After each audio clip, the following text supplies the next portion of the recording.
ನಮಸ್ಕಾರ ಎಲ್ರಿಗೂ, welcome to my channel. ಇವತ್ತು ಕನ್ನಡದಲ್ಲಿ ಹೈಪ್ ಕ್ರಿಯೇಟ್ ಮಾಡಿರುವ ಸಿನಿಮಾ KD ದ ಡೆವಿಲ್ ಟ್ರೇಲರನ್ನು ರಿವ್ಯೂ ಮಾಡೋಣ. ಈ ಟ್ರೇಲರ್ ಹೇಗಿದೆ, ಏನು ಚೆನ್ನಾಗಿದೆ, ಏನು ಕಮ್ಮಿ ಇದೆ, ಎಲ್ಲವನ್ನೂ ನೋಡೋಣ. Let's start hour video. ಮೊದಲು ಟ್ರೇಲರ್ ಬಗ್ಗೆ ಹೇಳೋದಾದರೆ, ಇದು ಒಂದು ಆ್ಯಕ್ಷನ್ ಪ್ಯಾಕ್ಡ್ ಮಾಸ್ ಎಂಟರ್ಟೈನರ್ ಆಗಿರೋ ಆಗಿದೆ. ಓಲ್ಡ್ ಗ್ಯಾಂಗ್ಸ್ಟರ್ ವೈಬ್ಸ್ ಇದೆ. ವಿಜುವಲ್ಸ್ ತುಂಬ ಸ್ಟೈಲಿಶ್ ಆಗಿ ತೋರಿಸಿದ್ದಾರೆ. Hero entry, background score, slow motion shots ಎಲ್ಲವೂ ಮಾಸ್ ಆಗಿ ಇದೆ. ಸೊ ನೆಕ್ಸ್ಟ್, ಬ್ಯಾಕ್ಗ್ರೌಂಡ್ ಮ್ಯೂಸಿಕ್ ಕೂಡ ತುಂಬ ಪವರ್ಫುಲ್ ಆಗಿದೆ. ಹೀರೋ ಸ್ಕ್ರೀನ್ ಪ್ರೆಸೆನ್ಸ್ ಅಂತೂ ಕೇಳೋದೇ ಬೇಡ.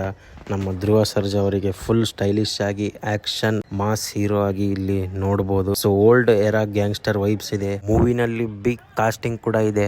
ಕಿಚ್ಚ ಸುದೀಪ್ ಅವರು, ಸಂಜಯ್ ದತ್ ಅವರು, ರವಿಚಂದ್ರನ್ ಸರ್, ಹಾಗೆ ರಮೇಶ್ ಅರವಿಂದ್ ಸರ್ ಕೂಡ ಇದ್ದಾರೆ. ಸೊ ಒಟ್ಟಾಗಿ ಹೇಳೋದಾದರೆ ಈ ಮೂವಿನಲ್ಲಿ ದೊಡ್ಡ ದೊಡ್ಡ ಬಿಗ್ ಸ್ಟಾರ್ಸ್ಗಳು ಕೂಡ ಇದ್ದಾರೆ. ಸೊ ಇವು ಪಾಸಿಟಿವ್ಸ್ ಆಯಿತು. ಈಗ ನೆಗೆಟಿವ್ಸ್ ಬಗ್ಗೆ ಮಾತಾಡೋಣ. Story clarity. ಟ್ರೇಲರ್ ನೋಡಿದರೆ ಸ್ಟೋರಿ ಕ್ಲಾರಿಟಿ ಅಷ್ಟು ನಮಗೆ ಸಿಗೋದಿಲ್ಲ. ಸೊ ಅದು ಇಗ್ನೋರ್ ಮಾಡಿ ಬೇರೆದು ಹೇಳೋದಾದರೆ ಓವರ್ ಸ್ಟೈಲಿಶ್ ಆಗಿದೆ. ಕೆಲವೊಂದು ವಿಜುವಲ್ಸ್ ತುಂಬ ಸ್ಟೈಲಿಶ್ ಆಗಿ ಇದೆ. ರಿಯಲಿಸ್ಟಿಕ್ ಫೀಲ್ ಕಡಿಮೆ ಆಗೋ ಚಾನ್ಸ್ ಇದೆ. ಇದೆಲ್ಲ ನೋಡಿದರೆ ಮೊದಲೇ ನೋಡಿರೋ ಹಾಗೆ ಫೆಮಿಲಿಯರ್ ಪ್ಲಾಟ್ ಫೀಲಿಂಗ್ ಅನಿಸುತ್ತೆ. ಸೊ ಟ್ರೇಲರ್ ನೋಡಿದರೆ ನಿಮಗೆ ಅರ್ಥ ಆಗಿರ್ಬೋದು. ಫೈಟ್ ಸೀನ್ಸ್ ತುಂಬಾ ಇವೆ. ಹಾಗೆ ಸ್ಲೋ ಮೋಷನ್ ಫೈಟ್ ಸೀನ್ ಅಂತೂ ಬಹಳ ಇವೆ. ತುಂಬ ಸ್ಲೋ ಮೋಷನ್ ಆದರೆ ಬೋರಿಂಗ್ ಆಗುತ್ತೆ. ಸೊ ಅದೂ ನೆಗೆಟಿವ್ ಪಾರ್ಟ್ ಅಂತಲೇ ಹೇಳ್ಬೋದು.